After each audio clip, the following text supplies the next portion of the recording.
Last time out to Rise to Glory, we had lost to Club Brugge in the cup final of the Conky Cup, and it was a missed opportunity when they went down to 10 men with 30 minutes to go, but unfortunately we couldn't take advantage of it and we were beaten.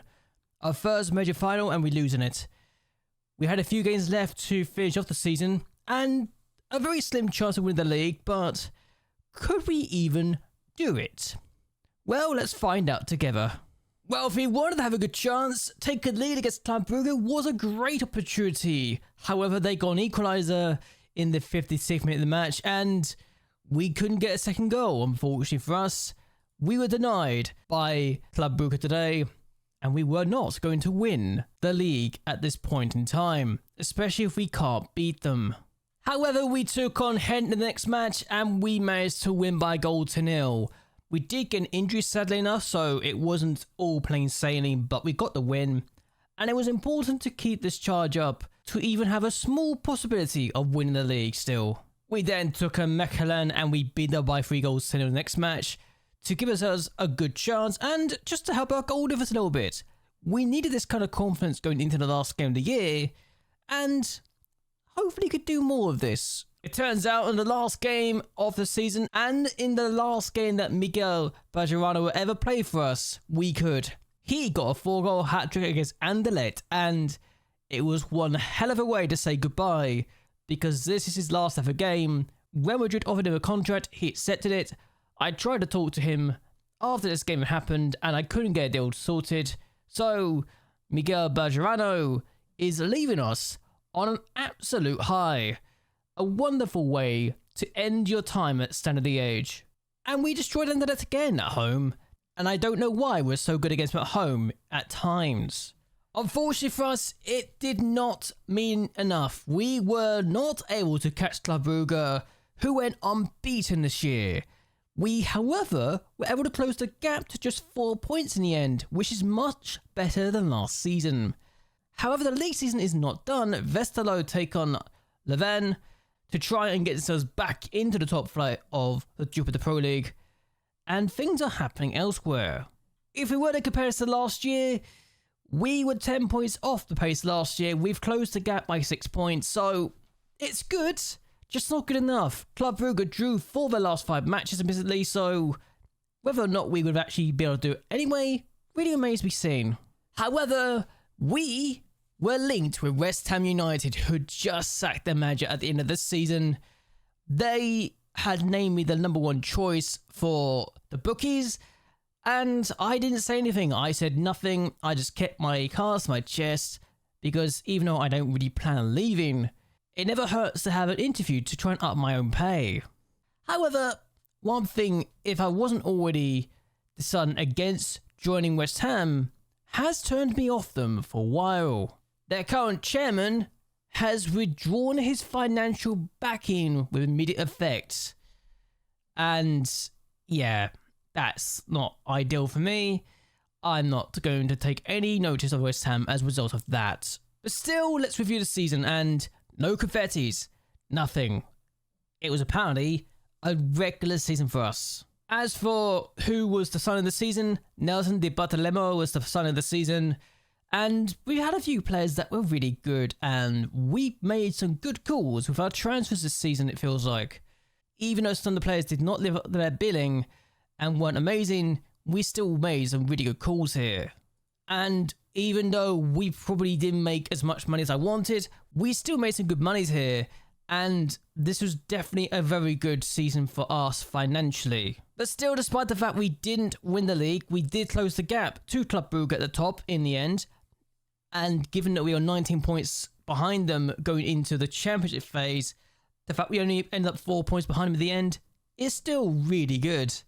Admittedly, losing to Anderlecht and then Club Brugge in back-to-back matches and then having a draw against Tottenham could probably killed off our chance of winning the league.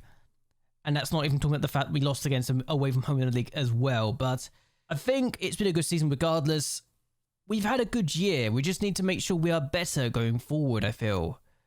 And we got to the Champions League phase. Yes, we didn't do much in it. We got knocked down the league phase altogether, but at least we got here. And to get to the final of the Conky Cup and to lose only to Club Brugge, I think it says a lot that we have gotten to this point and we've improved to this stage in time, and hopefully we can do more in the future. As for the biggest win of the season, it was the last game of the year. The match to remember was also a 3-1 victory away from home against Anderlecht, so they got revenge for that particular victory later on to cost us the title, while Belarusia got the goal of the season against Gent in one of the very early games of the year.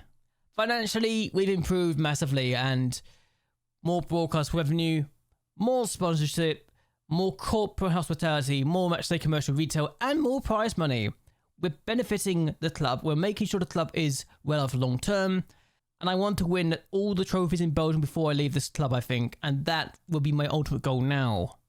How we line up was this, and the fact we only had, 3 players that weren't amazing in the average rating says a lot. Admittedly, Toro only came through half of the year, so I'm not shocked by that, and I don't know, it's nice that we got the opportunity to do this well. We just need to do better for next season. Accolades, fans, player of the year was Greg Taylor, so they like him a lot. Biersman was the young player of the year. Nelson Di Bartolomeo was the son of the year. Belarusia was the goal of the season. Biersman got 27 goals in all competitions, so that's a record. And it's incredible that he has broken the league record as well for 24 goals in the league season. Nelson Di Bartolomeo got 15 assists, which was great. Ivanovic got 6 Player of the Match awards, and the highest average rating was a 7.3 by Greg Taylor. And Comateo with the most passes per 90 was 75, so that's good. And I think we've done good things here. Bielsa getting the most goals in the season and in the league by a single player is great. Bicharano broke the record for most goals in the game, and that's one hell of a way to leave a lasting impression in your last ever match. Robert Popper got 16 clean sheets before he was replaced by Toro, so that's a thing. We might be looking to sell him going forward, and Bielsa got the fastest goal of the season. As for this, history in the making, they weren't really expecting much different, and I'm happy with that, honestly. And going forward this year, we've already broken some barriers. We've spent £21.5 million at Standard Liège. We had Rasmus Rowe in the next gen. We've had 300 games in charge now as a manager, and at least 100 in charge of Standard Liège at this point in time. The 5-0 win in the last game of the year was also delighting the fans, and Bielsa breaking the club record for most goals in a single season, at least in the save, is also really useful. And going forward from this, because I have this and because we could do this, we actually can look at this particular screen in the support profile in the club profile thanks to the skin I'm using, and it's useful. We might need to expand the stadium because we're actually starting to have a season ticket racing list, and that's good. And the social media following has gone up by 10,000. I think if we win a trophy, we'd go up to a bit more, but it's nice to have the opportunity going forward. But the plans for next year, get a top 4 finish again and reach the Champions League proper again, so I think we could do that again, I really do. That being said, I think I should go with the European competitions. The Europa Conference League winners was Dortmund. They have won it for the 2nd time in the save, and they're the first team to have won the Europa Conference League twice in the save. Their opponents, Everton, could have also done the same, so it was one of 2 teams that would do it for the first time. Villarreal beat Manchester United on penalties in the Europa League final, which will no doubt stir up some very unwanted memories for United fans, but congratulations to Villarreal again. And in the Champions League final, Benfica beat Real Madrid 4-1. I couldn't believe when I saw either. And in fact, Real Madrid missed a penalty when it was 2-1, and Enrique Araujo got a hat-trick. So Real Madrid legitimately could have come back into this game and make it 2-2, but missed a penalty. And this Benfica side has won the quadruple and has included the Champions League in that quadruple. Seriously, that is the shock of the season, isn't it? Like, 6 seasons in, and Benfica win the Champions League, and it's an AI-controlled Benfica. What a way to do it, hey? And in the end, to see who's going up and who's going down, Westerlo do win. So they're back up, having won on penalties, and they're back in the top flight. So congratulations to them. Either way though, I'm going to end this here. I do not know what I'm going to do for next year, if I'm going to continue the series at all, if I'm going to be completely blunt, but who knows, maybe just focus on the Youth Academy Challenge save and go on from there. But I hope you guys enjoyed yourselves, I hope you guys will like and share this video, and that you subscribe to the channel. It really does help me a lot.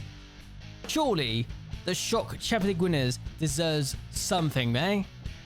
Anyway, until next time, goodbye, and well, good night.